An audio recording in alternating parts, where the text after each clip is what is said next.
Magandang hapon po sa ating lahat. Bago ang lahat ay nais kong pasalamatan ang ating Panginoon sa magandang panahon at malakas na pangataon na binigay niya sa atin. Ako po ay nag-file ng Certificate of Candidacy para tumakbo ulit ng senador at ipagpatuloy ang aking advokasya para labanan ang korupsyon. At marami po tayong sa aking panunungkulan sa Senado. Nung nakaraan ay mayroon po tayong investigahan ng mga korupsyon sa ilang ahensya ng ating gobyerno at mayroon tayong inabolish na ahensya ng gobyerno na source of corruption, which is yung road board. Inabolish natin dahil redundant siya sa trabaho ng DPWH. Not only that, inimbestigahan natin yung issue ng road right of way na malaking halaga, billions of pesos ang ninanakaw doon. Ang daming anomalya. At hindi lang po yan, marami tayong mga ebidensya, yung mga korupsyon na hindi katanggap-tanggap sa aking damdamin na makita dito sa ating bansa. Dahil ako'y naniniwala, kaya naghirap ang ating bansa, kaya naghirap at nagdusa ang sambayanang mga Pilipino. Maraming mga walang trabaho, bagsak ang ekonomiya natin dahil po yan sa korupsyon. Ang korupsyon talaga ang kanser ng ating bansa. Correct me if I'm wrong, yan po ang dahilan bakit sadsad, bagsak ang ating ekonomiya at ang daming mga Pilipino na walang trabaho.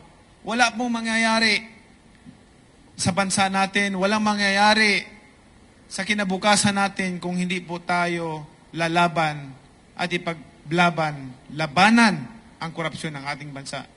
Kailangan pigilan po ang korupsyon dahil ang korupsyon po sa aking kaalaman, sa aking nadiskubre, yan po talaga. Ginagawa nila ang politics as a business. Yun po ang pagkaiba. Maraming salamat po sa inyong lahat at naway pagpalain palagi tayo ng Panginoon. Maraming salamat, Senator. Question na po sa media. Anyone? Okay. Sherry Ann Torres, ABS-CBN. Saan yung microphone? Saan yung microphone? Sir, magandang hapon. Hi, sir. Sir, nung 2022 presidential elections, isa kayo dun sa naging hardest critic ni dating nung nooy candidate na si Ferdinand Marcos Jr. Gaano kahirap sa inyo para mag-consider na una, lumipat sa kanyang partido at ngayon ay tumakbo sa ilalim ng party niya? Hindi naman po nag-criticize ako ng todo sa ating Pangulo. Ang tinanong lang ako ng media noon na about sa korupsyon. Sabi ko kung may ninakaw, dapat ibalik. Kung may ninakaw, ay ang konstitusyon natin, ang gobyerno natin kailangan ng due process. And then sa aking pagkakaalaman, bayan, siguro sa habang panahon, ito, imulat natin ang mga mata natin dahil may matatalino naman tayo. Imulat natin. Lagi nating sinisisi ang pamilya Marcos pagdating sa korupsyon.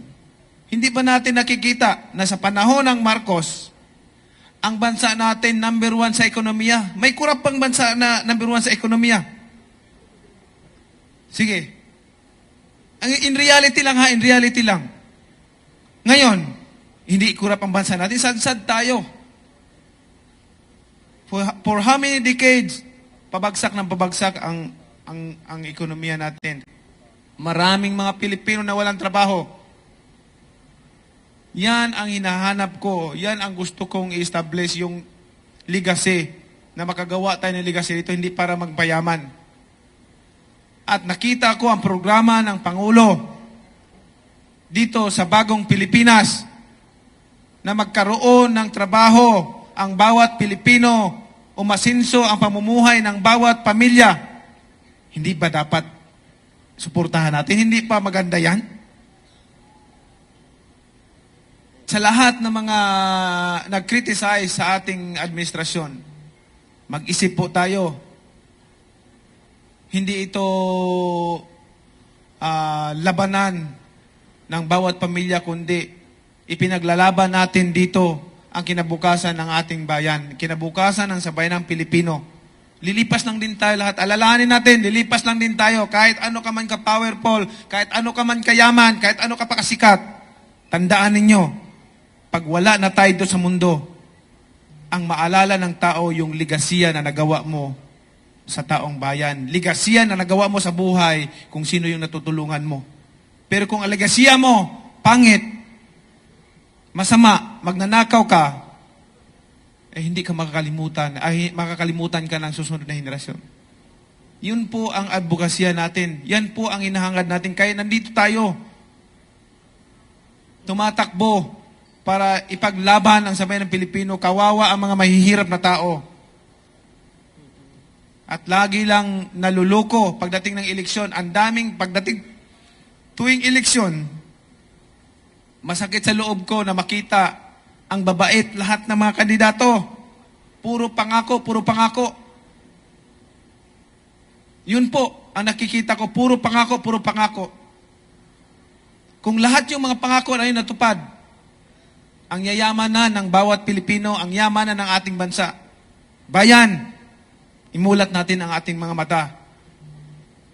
Yung korupsyon na yan, yan ang pinaka-sintro ng problema ng ating bansa. Ultimo revenue income ng ating gobyerno nawawala na. So yun po, kailangan mag-isip tayo ng mabuti. Maraming salamat po. Sen, follow up pa na isa. Para rin maging fair.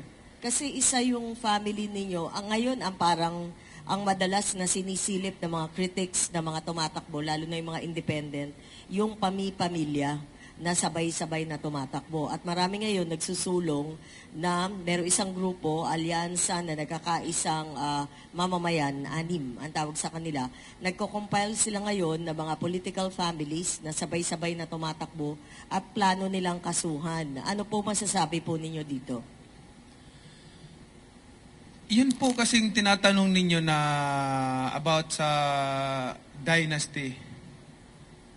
Alam niyo po ang constitution natin, ang batas natin nagsasabi na lahat may karapatan na tumakbo basta ikaw ay qualified sa mga requirements. Ano yung qualification na yun? Marunong ka bumasa, marunong ka sumulat. Pagka hindi mo pinatakbo yung isang tao, inalisan mo ng karapatan. Contradict naman doon sa ano. Ngayon, yan ang clamor nila. Kung may batas na mapasa about sa anti-dynasty, why not? Bakit hindi natin sundin? I-implement natin. Wala pong problema. Ang akin dito hindi para sa pamilya. Ang akin dito hindi para sa sarili ko. Kundi para sa bayan. Kung paano umunlad ang ating bayan. Pero, sasabihin ko sa inyong totoo, ito ang reality sa larangan ng politika ngayon. They make politics as a business. 98% o 99% dito sa bansa natin. Hindi ko naman nila lahat. Mayroon namang mga honest dyan, pero pag nandyan na sa posisyon, gahaman sa pera, gusto magpayaman, at hindi iniisip ang kinabukasan ng mga Pilipino. Iniisip ang kinabukasan ng sambayanang Pilipino at sa mga susunod pang henerasyon. Katulad ng sinasabi ko, ulitin ko ulit, tandaan ninyo, lilipas din tayo dito sa mundo. Wala tayong madadala. Kahit ano ka pa kayaman, kung sino ka man, wala tayong madadala dito sa mundo, doon sa hukay, sa libingan natin. Yan lang po, alalahanin natin. Maraming salamat po sa inyo. Sir, one last question, very quick. Robert Mano, Teleradyo. Bert, less than 1 minute, okay? Hi sir, magandang hapon. Mabilis na tanong lang sir, kung pag nagbo-boxing kayo naabangan ng public yung inyong laban, sa pagbabalik nyo sa Senado, ano yung mga dapat nilang abangan, yung mga panukalang batas na ipupush po ninyo? Thank you. Alam mo, may mga importante akong batas na naipasa nung ako ay senador.